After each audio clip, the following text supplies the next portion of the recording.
adalah segala orang yang sabar atas kesakitan dan kesusahan yang datang daripada istrinya dan anaknya. Amat besar pahala dan martabatnya kepada Allah, seperti yang Nabi sebutkan dalam satu hadis, bahawa sesungguhnya Nabi SAW kasih sayang lagi membaikkan perangai serta perempuan yang diperbuatnya menjadi isteri, sehingga Nabi kata khairukum li ahlihi wa ana khairukum li ahli. Sebaik-baik kamu adalah orang yang paling baik dengan isterinya, dan aku adalah yang paling baik dengan isteri-isteri aku. Sebab ada orang dengan orang lain dia cukup baik, tambah dengan ustaz, baik sungguh. Cium tangan ustaz, bagus. Peluk ustaz, bagus. Kadang-kadang dia suruh ustaz cium dia. Saya kenal orang baru ni, kita patut belaga pipi. Sudahlah. Satu tempat saya pergi ceramah, saya tengah duduk makan tu, dia ke kampung ke mak, dia masuk lambat. Ustaz duk dengar dalam radio saja. Ustaz ni baru hari ni jumpa ustaz. Dipeluknya saya, dia ambilnya kepala saya, ditekan kat pipi dia. Dia pipi ni penuh dengan jambang ni tuan-tuan. Saya tak sempat nak bagi pipi saya. Betul-betul ngadak macam tu. Allah. Aduh, dreba saya ditunduk dah. Sampai habis ceramah duk gatal lagi tuan. Allahu akbar. Tuan-tuan patut-patutlah janganlah seksa macam itu. Nampak sangat baiknya dengan ustaz. Ada orang yang baik dengan ustaz. Cuba tengok dengan isteri dia. Ada tak dia cium tangan isteri dia? Dengan ustaz kita tak cium. Balik isteri sambut, kita dah harap isteri je cium kita. Kenapa kita tak cium tangan isteri kita? Ayah masak apa kat abang? Cium tangan dia. Tak masak apa, Maggi je. Alhamdulillah ada rezeki, insya-Allah. Sebulan Maggi tuan-tuan. Pupuk tu lah tu. Cium tangan dia. Abang ni cium tangan orang. Bawa ikan ni. Ikan pun tak apa, bersih. Tak apalah. Bila dia tahu tuan-tuan akan cium tangan dia, mesti dia berlumur minyak wangi bila tuan-tuan nak balik. InsyaAllah. Buatlah tuan-tuan. Apa yang kita buat ni semuanya berbekas dalam hati orang. Apa yang baik-baik kita buat ni tuan-tuan, mesti berbekas dalam hati orang. Kalau tuan-tuan tak buat satu hari, mesti dia susah hati. Tuan-tuan tiap-tiap hari cium tangan dia. Cium tangan dia. Hari tu tuan-tuan bersalam, tuan-tuan tak cium. Mesti dia tanya, apa salah? Sebab apa ayah kamu tak cium tangan dia?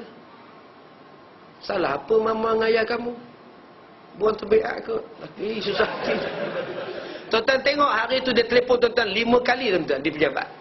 Bang, abang sihat ke? Sihat. Betul ke ni abang? Betul. Tak balik. Lagi 2 jam telefon balik. Abang okey ke bang? Okey, ada masalah ke bang? Tak ada lah. Betul ke ni abang? Betul. Tak balik. 3 petang call lagi. Abang dah makan? Dah. Abang okey? Okey. Pak siapa yang dia telefon tuan-tuan 5 kali hari tu? Pak saya tuan-tuan tak cium dia hari ni. Apa sebab? Nampak tak tuan-tuan? Ni yang dikatakan tautan kasih, tautan jiwa. Masalah kita hari ni tak pernah taut pada orang. Kita tak pernah buat. Rasulullah buat. Rasulullah buat pada budak-budak. Rasulullah buat pada orang tua. Rasulullah buat pada musuh Rasulullah sekalipun. Tautan kasih yang Rasulullah buat kepada musuh Nabi, kepada orang yang Nabi sayang, kepada budak-budak kecil. Semua Nabi buat. Sebab tu orang bila menyembang dengan Nabi, orang suka. Datang seorang sahabat, datang seorang musuh yang cukup benci dengan Nabi, seorang pakar tuan-tuan, pakar dalam bahasa Arab. Soalan yang dia tanya pada Rasulullah, hai Muhammad, antara kamu dengan Abdullah bapa kamu, mana yang kamu paling sayang? Nabi diam tak jawab. Antara kamu dengan Abdul Muttalib, mana yang lebih mulia? Mana yang lebih hebat? Antara kamu dengan Abdullah atau antara kamu dengan Abdul Muttalib? Nabi diam je. Kalau kamu kata Abdullah bapa kamu tu baik, aku nak bagi tahu pada kamu, Abdullah bapa kamu penyembah berhala, kamu tahu? Kalau kamu kata Abdul Muttalib itu baik, Abdul Muttalib pun sembah berhala. Kenapa yang kamu kata Tuhan kamu Allah? Nabi tak cakap sepatah haram. Nabi diam, tunduk. Musuh Nabi ni. Kamulah pemecah belah masyarakat di sini. Kami lama-lama dah semua tokong kamu kata Tuhan kamu Allah. Mana Tuhan kamu? Dimaki-makinya Rasulullah. Bila dah maki, letih tak? Letih. Saya 2 jam cakap tuan-tuan ni. Daripada pukul 8 pukul 10 ni. Letih tuan-tuan. Tuan-tuan letih duduk. Saya letih cakap. Nabi tanya apa? Nabi kata, udah habis cakap?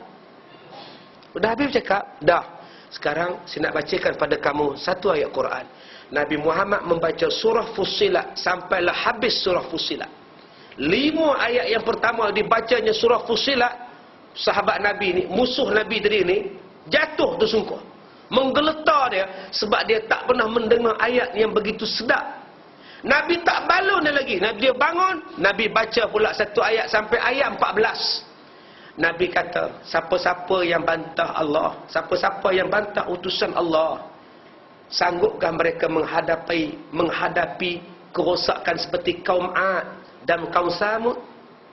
Bila dengar Ad dan Samud, laki-laki ni pingsan tuan-tuan. Nabi tak kata lagi, Nabi tunggu sampai dia habis bangun. Nabi baca sampai habis. Laki-laki ni balik bagi tahu pada umat dia, jangan kamu lawan Muhammad. Muhammad adalah orang yang benar, Qurannya benar, ayat yang dia cakap benar. Kalau kamu lawan Muhammad, kamu akan kena macam kaum Ad dan Samud. Cuba tuan-tuan tengok Nabi Muhammad bila berdebat dengan orang-orang kafir. Dia tidak pernah meninggikan suara. Yang dibacanya ialah ayat Quran, ayat Quran, ayat Quran, ayat Quran, sampai tersentuh jiwa manusia. Inilah dipanggil sebagai akhlak, sabar.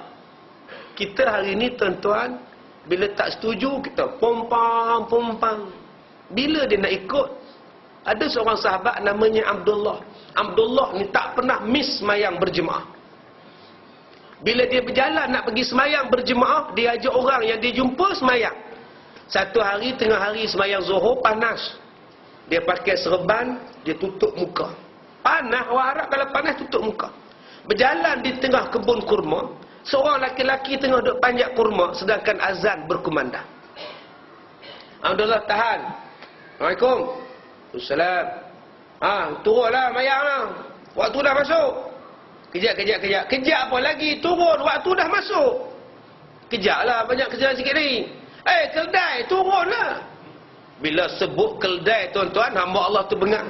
Menggelongsor turun dia. Abdullah ni takut, dia pun lari tuan-tuan. Tak sempat dikejar.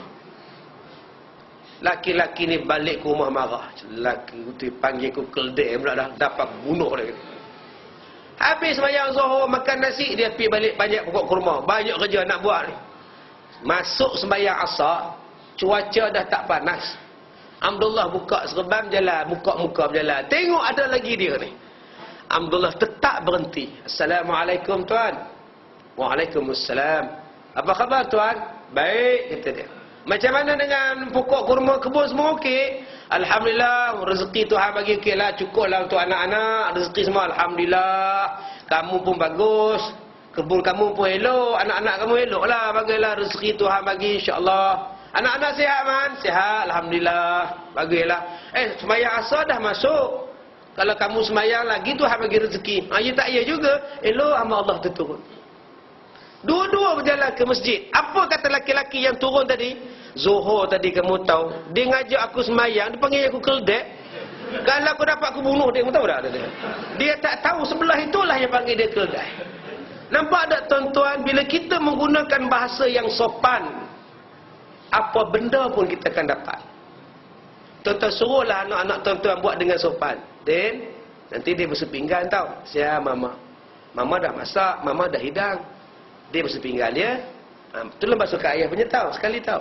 Ayah malas. InsyaAllah dia ni basuh pinggan. Jangan tuan-tuan suruh dia kasar-kasar. Dan basuh pinggan tu. Makan aja. Dia basuh. Tapi insyaAllah pecah tak pun sumbing pinggan tu. Dia empuk je. Suruhlah dengan baik-baik. InsyaAllah. Suruhlah dengan isteri. Suruh baik-baik. Tuan-tuan suruh dia kasar. Minta baik-baik. Pak, Pak lapar. Jangan minta nasi. Pak nasi. Jangan. Pak melapar. Sekejap. Pak masak nasi. Nampak bahasa tu. Pak melapar. Mesti dia buat. Tapi kalau tuan-tuan, Pak nasi. Kejap lah. Tapi kalau tuan-tuan sebut dengan lembut, "Pa, nak nasi?" InsyaAllah dia buat. "Pa, lapar?" Kejap, terus dia buat. Sebab tu mintalah elok-elok. "Pa, nak kahwin lagi seorang?" InsyaAllah, wallahu a'lam.